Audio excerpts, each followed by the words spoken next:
Friends, welcome to Kerala சமையல். கேரளா சமையலில் பிரியாணி டேஸ்ட்டில் தக்காளி சாதம் தான் செய்ய போகிறோம். வாங்க எப்படி செய்யலாம்னு பார்க்கலாம். ஃப்ரெண்ட்ஸ், நம்ம தக்காளி சாதம் செய்யறதுக்கு ஒரு பாத்திரம் வச்சுக்கோங்க. நான் ஒரு பிரியாணி குண்டா வச்சுருக்கேன். இது ஒரு 3 கிலோ வேகும் பிரியாணி குண்டா வச்சுருக்கேன். 2 டேபிள் ஸ்பூன் எண்ணெய் சேர்த்துக்கோங்க. 1 டேபிள் ஸ்பூன் நெய் சேர்த்துக்கோங்க. நெய் சேர்த்து பண்ணும்போது இன்னும் நல்லா வாசனையாக இருக்கும்.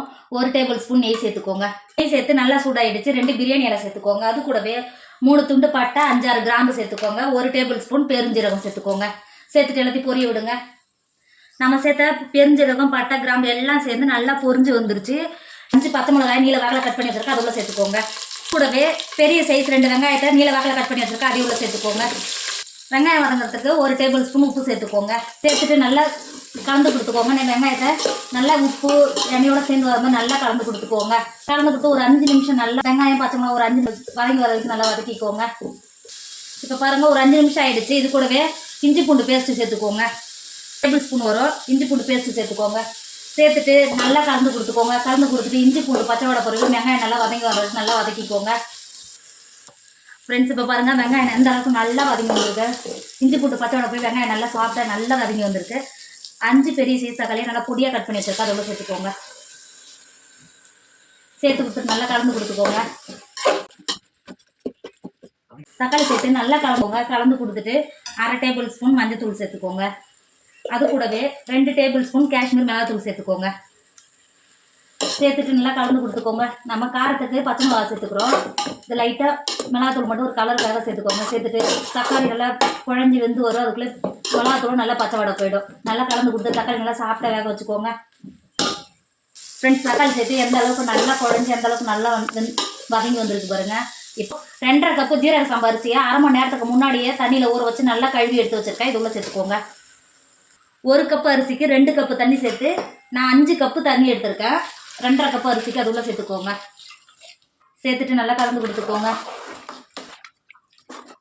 கலந்து கொடுத்துட்டு 3 டேபிள் ஸ்பூன் உப்பு சேர்த்துக்கோங்க. நான் ஏற்கனவே 1 டேபிள் ஸ்பூன் உப்பு சேர்த்துக்கிறேன். 3 டேபிள் ஸ்பூன் உப்பு சேர்த்துக்கோங்க. சாதத்துக்கும் சேர்த்துக்கோங்க. உப்பு சேர்த்து கொடுத்துட்டு 1 கைப்பிடி அளவு மல்லித்தழையும் புதினாவும் கட் பண்ணி வச்சுருக்கேன், இவ்வளோ சேர்த்துக்கோங்க. சேர்த்துட்டு நல்லா கலந்து கொடுத்துக்கோங்க. மூடி போட்டு ஒரு 10 நிமிஷம் மட்டும் நல்லா வேக வச்சுக்கோங்க. ஃப்ரெண்ட்ஸ், இப்போ பாருங்கள், நல்லா 3/4 பாகம் சாப்பாடு நல்லா வெந்து வந்துருச்சு. இப்போ இந்த இருக்குது பாருங்கள், இந்த வாழை இலை மாதிரி போட்டோன்னா தண்ணி உள்ளே போகாமல் இருக்கும். நம்ம மூடும் போது அந்த வேர்த்து கொட்டும் பார்த்திங்களா, அந்த தண்ணி உள்ளே போகாமல் இருக்கும். அதை விட வாழை இலையில் இதோட ஃப்ளேவர் அதுக்குள்ளே இறங்கும்போது இன்னும் சாதம் நல்லா சூப்பராக இருக்கும். மூடி போட்டு ஒரு 10 நிமிஷத்துக்கு தம்முலே வச்சுக்கோங்க.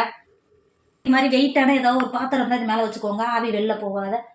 ஒரு 10 நிமிஷத்துக்கு அப்படியே வச்சுக்கோங்க. ஃப்ரெண்ட்ஸ், இப்போ ஒரு 10 நிமிஷம் ஆகிடுச்சு. இப்போ நம்ம திறக்கும் போது இங்கே பாருங்கள், கமன்னு வாசனையோட சாதம் எவ்வளோ உதிரியாக இருக்குது பார்த்தீங்களா. பார்க்கவே எவ்வளோ ஒரு சூப்பராக இருக்குது பாருங்கள். நம்ம தக்காளி சாதம் இது பிரியாணிக்கே தோற்று போகும். இதோட டேஸ்ட் அவ்வளோ ஒரு சூப்பராக இருக்கும். இப்போ பாருங்கள், நம்ம சேர்த்த அரிசியெல்லாம் எந்த அளவுக்கு நல்லா உடையாத எந்த அளவுக்கு சூப்பராக இருக்குது பாருங்கள். வா, பார்த்தீங்களா எந்த அளவுக்கு நல்லா சாதம் பிரியாணியே தோற்று போகும். அந்த அளவுக்கு டேஸ்ட் அந்த அளவுக்கு சூப்பராக இருக்கும். அங்கே பாருங்கள், ஒரு சாப்பாடும் நம்ம சேர்த்து அரிசியாக ஒன்று ஒட்டாத எவ்வளோ ஒரு சூப்பராக இருக்குது பாருங்கள். இப்போ இது பிளேட்டில் மாற்றி சர்வ் பண்ணிக்கோங்க. ஃப்ரெண்ட்ஸ், நம்மளோட தக்காளி சாதம் சூப்பராக ரெடி ஆகிடுச்சு. இது பார்க்குறவங்களா இருந்தால் சாப்பிட்றவங்களா இது தக்காளி சாதனே சொல்ல மாட்டாங்க, அவ்வளோ ஒரு சூப்பராக இருக்கும். பிரியாணியே தோற்று போகும், அந்த அளவுக்கு நல்லா டேஸ்ட்டாக இருக்கும். வீட்டில் குழந்தைங்க ஸ்கூல் முடிஞ்சு வீட்டில் இருக்கும்போது தினம் இது மாதிரி ஏதாவது செஞ்சு கொடுங்களேன், அவங்க ரொம்ப விரும்பி சாப்பிடுவாங்க. நமக்கும் அந்தளவுக்கு டென்ஷன் இல்லாமல் கண்டிப்பாக நீங்கள் ட்ரை பண்ணுங்கள். ட்ரை பண்ணிவிட்டு இதோட டேஸ்ட் உங்களுக்கு பிடிச்சிருந்தா மறக்காமல் எனக்கு கமெண்ட் பண்ண மறந்துடாதீங்க. உங்கள் ஃப்ரெண்டு உங்கள் ஃபேமிலிக்கு ஷேர் பண்ணுங்கள். மறக்காமல் ப்ளீஸ் எனக்கு கொஞ்சம் சப்போர்ட் பண்ணுங்கள். தேங்க்யூ.